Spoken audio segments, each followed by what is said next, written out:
त्यसैले यो हर्कवादको विरुद्धमा चाहिँ धेरैले अब यो वाद भन्न मिल्दैन भन्छ हैन, तर हामी वादै भन्छौँ।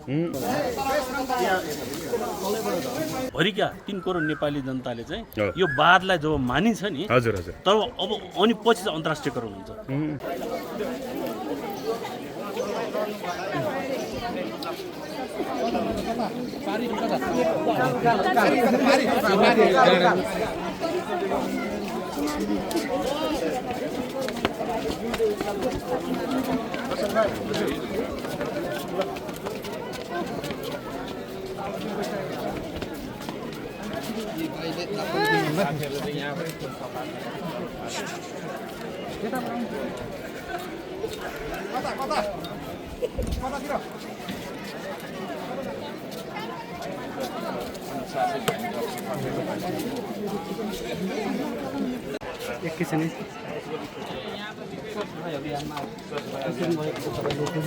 दर्शकबिन जो आफै मानवीय शान्ति पनि हुन्छ।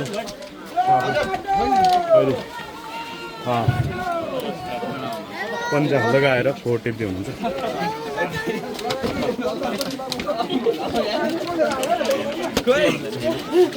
के हो है त्यो के हो है राम्रो हेर्नु है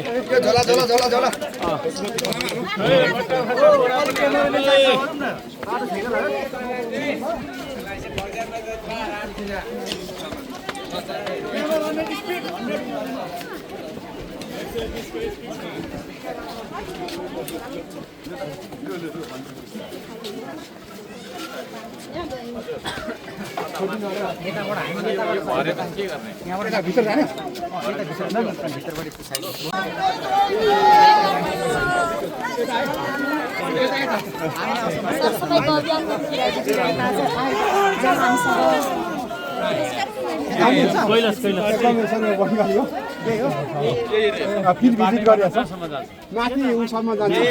यो चाहिँ एरिया धेरै फोर्स छ यहाँ चाहिँ एकदमै अहिले हेर्नु पर्छ। पिसाब पनि गर्छन्, पिसा पनि छ अलिअलि छ गर्छ। हिँड्नु न तपाईँ, ल आउनु। यतिको त हुन्छ त नेपाली हो नि नेपाल।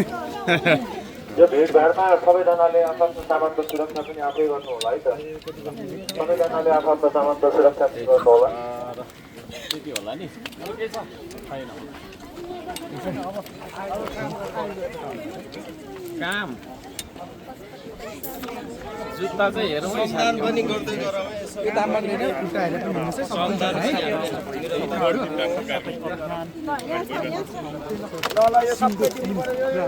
गरौँ काम गर्नु है।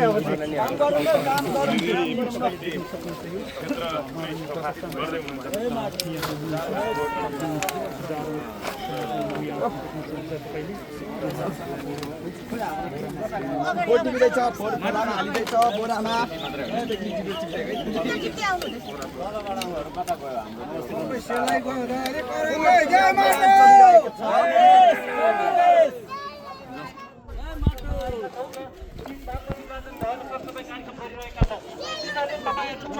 राष्ट्रियकरण भएपछि अन्तर्राष्ट्रियकरण भइसक्यो। मनाले विश्वव्यापी नै बनाउनु। जब वाद सुरु हुन्छ क्या, अब यो विश्वव्यापी नै बन्छ विश्वास छ तपाईलाई? यो वाद चाहिँ प्र्याक्टिकल छ क्या, यो सुरुवात हो क्या। हो। त्यसैले यो हर्कवादको विरुद्धमा चाहिँ धेरैले अब यो वाद भन्न मिल्दैन भन्छ हैन, तर हामी वादै भन्छौँ हैन। वाद भन्छौँ, एउटा परीक्षण काल हो हैन, यो परीक्षणमा छौँ। नेपाल भरिका 3 करोड नेपाली जनताले चाहिँ यो वादलाई जब मानिन्छ नि, हजुर हजुर, तब अब अनि पछि चाहिँ अन्तर्राष्ट्रियकरण हुन्छ। किन यस अर्थमा त हर्कवादको मैले कुरा गरेँ। यो संसारमा तपाईँको काहीँ पनि नभएको, संसारमा कसैले तपाईँको त्यो जुन खालको त्यो फिलोसफी छ। किन भन्दाखेरि यो देशको राजनीतिक नेताको परिभाषा सिकाउनुको लागि हर्क साम्पानले जब चाहिँ तपाईँको धरानको मेयर जित्नुभयो, तब उहाँले ढुङ्गाको क्रान्ति सुरु गर्यो क्या, ढुङ्गा बोक्यो। त्यसको अर्थ के रह्यो भन्दाखेरि यो देशमा सयौँ वर्षदेखि एउटा जेनेटिक कल्ली चाहिँ तपाईँको श्रम गर्ने मान्छेले हेला गर्ने, अपमान गर्ने, श्रमलाई सम्मान नगर्ने त्यो प्रविधि क्या। त्यो प्रविधिले चाहिँ गर्दाखेरि हैन, यो देशमा चाहिँ बरु खाडी क्षेत्रमा बेल्चा चलाउन तयार, तर नेपालमा काम गर्न तयार भएन नेपालीहरू हैन। त्यसले गर्दाखेरि त्योलाई तोड्नको लागि कहाँबाट सुरु गर्ने, नेतृत्वबाट सुरु गर्नुपर्छ। हर्क साम्पानले फस्टेर ढुङ्गाको क्रान्ति गर्यो। त्यसै यही हो हर्कवाद भनेको क्या, प्रकृति संस्कृति प्रविधि हैन, 3टा चिजको ब्यालेन्स हुनुपर्छ। होइन त्यसैले गर्दाखेरि श्रम संस्कृतिलाई देशव्यापी रूपमा स्थापित गर्ने मान्छे यो पार्टीमा रहँदै गर्दा तपाईँ गर्व गर्नुहुन्छ त्यसो भए म आफै एडभोकेट हो नि त हो।